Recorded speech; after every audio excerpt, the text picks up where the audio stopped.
regarde même au Sénégal. Au Sénégal, les gens sont mourir à cause d'un mandat que le peuple ne veut pas. Or, si on fait coup d'État de maintenant, ils ont tué quelqu'un. Regarde les autres pays qui ont fait coup d'État, il y a eu des morts. Mais pourquoi ne pas il y a pas de morts politique? Donc moi, je suis pour un coup d'État. Je suis prêt pour un coup d'État. Je suis pour un coup d'État. Nous, là, moi, Peter, j'ai fait 11 ans de service auprès du président Gbagbo. Je faisais partie de la force spéciale du GSP pendant 11 ans. Nous, on a fait la guerre jusqu'au dernier jour auprès de Gbagbo. Hassan Ouattara, avec lui, c'est la force. Ce monsieur-là, il est maso. Il aime la force. C'est un menteur. Mais voilà. Il était déjà rallié, mais vous ne le connaissez pas. Après quand nous on est... Tu veux dire qu'il était comme une taupe dans l'armée? C'est eux qui donnaient les informations aux rebelles, aux gens de la Ouattara. C'est assez grave quand même. Mais il peut témoigner s'il est mort, il vit. Allah était nous, c'est lui, la première promotion force spéciale. C'est Allah qui nous gérait. Après, il allait se rallier à Draman. Il vit, il n'est pas mort. De venir défendre, on va dire... L'État, on défend l'État parce que le président Gbagbo a été reconnu par le contexte. Oui, c'est ça, c'est ce que je veux dire. Voilà. Vous étiez on ne défendait pas Gbagbo, mais on défendait l'État. Ce jour-là, il m'a appelé. Il m'a dit, mon petit, à Paris, là, ils sont en train de faire quelque chose là-bas. Ils sont en train de préparer quelque chose. Le soir, là, ils vont vous bombarder. Il faut quitter la résidence. Ils vont bombarder Gbagbo. Il a dit, non, papa, toi aussi. Comment on peut bombarder la maison d'un président? Il dit, je t'ai dit, ils vont bombarder Gbagbo. Donc, il faut quitter la résidence. J'ai dit, papa, il a compris. Quand il a raccroché, il a éteint mon téléphone. Donc, on était là. Un coup, on est là, on attend.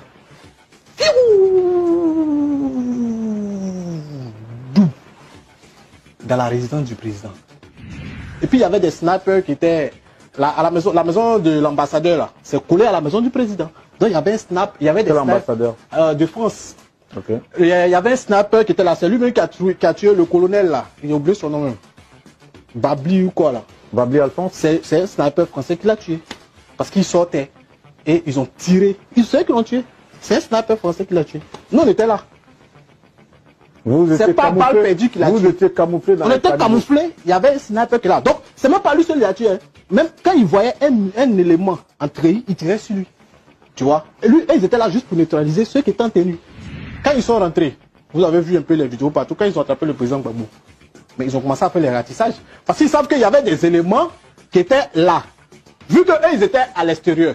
Mais ces éléments-là, ils n'ont pas disparu. Ils sont allés où? Donc, ils sont rentrés dans les villages maintenant. À Blocos, là, fouiller dans la maison des gens. Fouiller, attraper certains éléments. Donc, quand les petits djoulas, les djoulas, là, ils ont les petits quartiers là-bas. Quand ils arrivent entre eux, ils se parlent en djoula. Ouais. On a vu un qui était passé ici. Au moins, il était couché chez un là-bas.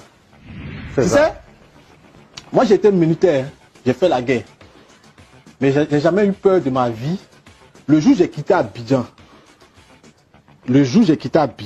jusqu'à arriver en Italie, je suis allé 4 fois aux toilettes dans l'avion. Draman Ouattara n'est plus président de la Côte d'Ivoire. Bon, il est en train de faire ces trucs, nous on le regarde. Mais nous on va le faire à soi parce que ça s'est passé. Voilà ma main. Si vous voulez m'envoyer en prison, envoyez-moi en prison. Mais moi là, il ne retourne pas où il m'envoie là. Donc j'ai fait sortir tous mes documents. Mes photos avec le président Gbagbo, ma carte professionnelle, tout ça là, je les ai montrés. Je leur ai dit que moi, je suis un ancien militaire. J'ai travaillé avec le président Gbagbo. Ils ont envoyé un interprète. Donc je ne peux pas retourner en Côte d'Ivoire. J'ai pris des faux documents parce que je ne peux pas sortir avec mon vrai passeport. Donc je demande l'asile politique. Mon frère, tu as vu quelqu'un qui arrive en Bengue, on te met devant la porte de la préfecture. On y va partir. Mes valises sont dans ma main, il s'est arrêté devant la préfecture là. Il connaît personne en Italie, il s'est arrêté quoi.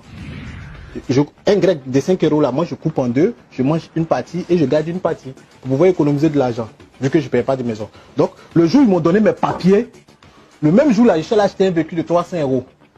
Voilà, une Nissan Micra. J'ai mis tous mes bagages dedans et j'ai mis GPS Paris. C'est comme ça que je me suis retrouvé en France. Puisque il n'y avait pas les papiers français, il y avait mes papiers italiens. J'étais d'abord médecin. Et après, mon travail de médecin, vu que c'était au black, après c'est gâté. Donc, j'ai décidé d'acheter un véhicule pour travailler au black, pour faire les taxis au black là. Cette histoire où on dit que tu as volé l'argent de Stéphane Chipré. Et puis quelle somme même? On dit 400 000 €. Ouais, salut famille, salut à tous, ici le 007, ici le Mamon. Voilà, je suis là pour vous dire, suivez mon interview avec Dieu. Ils sont là-bas. Ok famille. Donc mon président, mon leader, Guillaume Soro, vous pouvez vous abonner sur YouTube, actupeople.net. Voilà, c'est Mamon. Je ne dis pas que c'est mon leader qui me dit, hein, ou bien c'est lui qui va le faire. Voilà, je parle de manière personnelle. Oui, moi, je suis d'accord avec un coup de temps, parce que la Ouattara est maso. On ne peut pas élu dans les urnes. Voilà, lui, il veut faire de la Côte d'Ivoire un royaume. Nous, on n'est pas à tout ici. On n'est pas dans un royaume. Voilà, il a fini son mandat, il passe. Il a fait deux mandats, personne ne l'embêtait. Mais troisième là, on dit c'est illégal, donc tu t'en vas. Donc vu qu'il ne veut pas partir, on va le faire partir par la force. Ok, la famille, vous avez vu la vidéo. C'est à cause de cette vidéo. Attends, avant même de parler quoi que ce soit, tout à l'heure, j'étais en live. Les gens ont commencé à mettre sur pour dire non que tu étais dans la politique maintenant. Hey, c'est pas d'histoire de politique. Vous me voyez, j'ai fait mes vidéos ici, je parle jamais de politique. Même les trucs de politique là-bas, là, ils sont là-bas. Je suis jamais dedans. J'ai jamais été dedans. Mais ça, c'est un autre cas. Vous avez vu, le buzz de Twitter était là depuis ce matin. Ça continue. Il est parti à Abidjan, ça continue encore à un autre niveau. Ça n'a rien à voir avec la politique. Donc, regardez le truc. On ne parle pas de politique. Je suis pas politicien. Il ne parle pas de politique. Je ne suis pas pro quelque chose. Quoi que ce soit. Je parle de mes buzz ici. C'est ça. Donc, quand le buzz vient sur la toile, on en parle. Donc, voilà pourquoi Twitter a été arrêté aujourd'hui. Voilà pourquoi Twitter a été arrêté. Parce que dans sa vidéo, il parlait de coup d'État. On dit à cause de ce coup d'État qu'il parlait de ça. Le coup d'État, on dit c'est un truc qu'on ne peut pas parler de ça comme ça facilement. On ne parle pas comme ça. Ce n'est pas des trucs banals.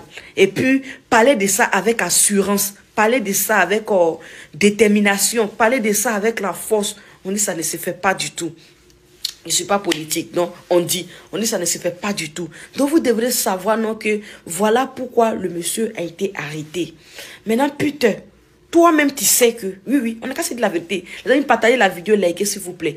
Toi-même tu sais, tu es dans le loup, tu as fait des loups vidéos ici. Tu as fait des loups vidéos. Les vidéos même que, quand on voit, on attrape la tête comme ça, tu as cassé, vous avez cassé ici. Tous tes amis qui ont cassé là, ils sont assis par terre, en France ici, ou bien aux États-Unis, ou bien où ils sont assis par terre. Ils n'ont jamais même, voilà même ton frère même qui l'a dit ici, lui il dit qu'il ne va pas en Côte d'Ivoire. J'ai compris pourquoi maintenant lui il est en train de dire depuis là qu'il ne va pas partir en Côte d'Ivoire. J'ai compris, il n'avait pas compris. Maintenant voilà pour toi qui est là. Tu sais très bien que tu es en train de faire, tu fais des cassements de papos comme ça. Voilà le lourd chose que tu faisais comme ça. Tu as écouté très bien. Tu es rentré, moi-même je suis en tien Janab. Tout, tu as tout dit. Tu te lèves comme ça. Un matin. On vient te chercher. Pour te dire que viens. Notre émission là, c'est mort. Parce que c'est mort. Sérieux, l'émission est mort. Parce que nous on est là. Nous on n'est pas dans ça. On est dans les trucs où on sait que ça nous arrange. Quand ça ne nous arrange pas là. Les blogueurs sont comme ça. Quand ça ne nous arrange pas, ils ne vont pas là-bas. On est dans un truc comme ça. Blogueur comme ça, quand tu sais que vraiment tu vas aller, et puis chacun a pour lui dedans, et puis on va là-bas, et puis on s'en prend pour nous aussi. Mais si on va, on sait qu'il n'y a pas que, il n'y a pas de truc là. On n'aime pas ça. Donc tu t'es levé. C'est Don Giovanni même qui faisait la publicité, fort, lui il a arrêté la pub. Donc tu t'en vas là-bas. Tu t'en vas là-bas tranquillement, tu es arrivé à la télé là-bas. Ils s'en vont, on te pose, comme on appelle là, ils ont fini, l'émission est finie totalement. Après, quand l'émission même est finie, là, même là, tu es venu faire à la cour de Sorodium, à la télé nationale. Il y a combien de personnes qui t'ont regardé? Tu t'es oublié. Il dit que tu étais stressé, tu t'es oublié. Maintenant, ceux qui t'ont ramassé pour t'emmener à Abidjan, parce que toi-même d'abord là, tu n'es pas enfant. Grand frère, tu n'es pas enfant. Tu es un homme qui a la tête forte même. Je ne sais pas qu'est-ce qui s'est passé.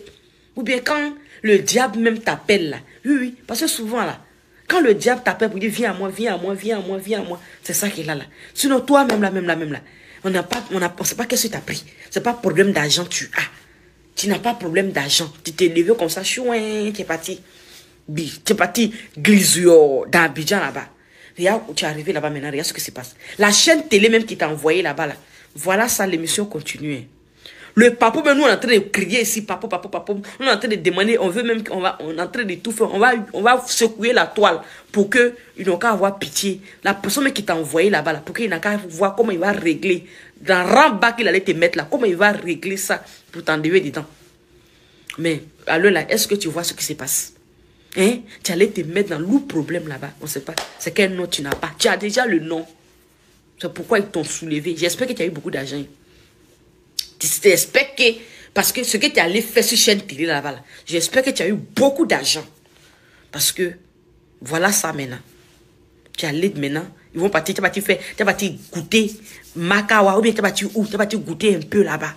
Le teint, ton teint là, ça va devenir glissure. Ça serait, il dit que, joli teint qui est là, ça serait quelque chose. Là-bas, il n'y a pas pommade. Si tu n'as pas fait attention même là, les gens les prennent derrière, ils font goût derrière là-bas, ils vont déjà là-bas comme ça, c'est comme ça, ça se passe là-bas. On prie Dieu que le chef de la télé là essaye d'arranger les choses pour qu'on puisse libérer nos frères. Selon moi, il a arrêté la politique, cette histoire, même s'il est dedans, comment, les vidéos d'injures, les vidéos de coups d'état, les vidéos comme ça, là, ça c'était les vidéos qu'il faisait avant. Il a arrêté complètement, selon moi. Il y a longtemps, je ne l'ai pas vu dedans. Il a arrêté complètement.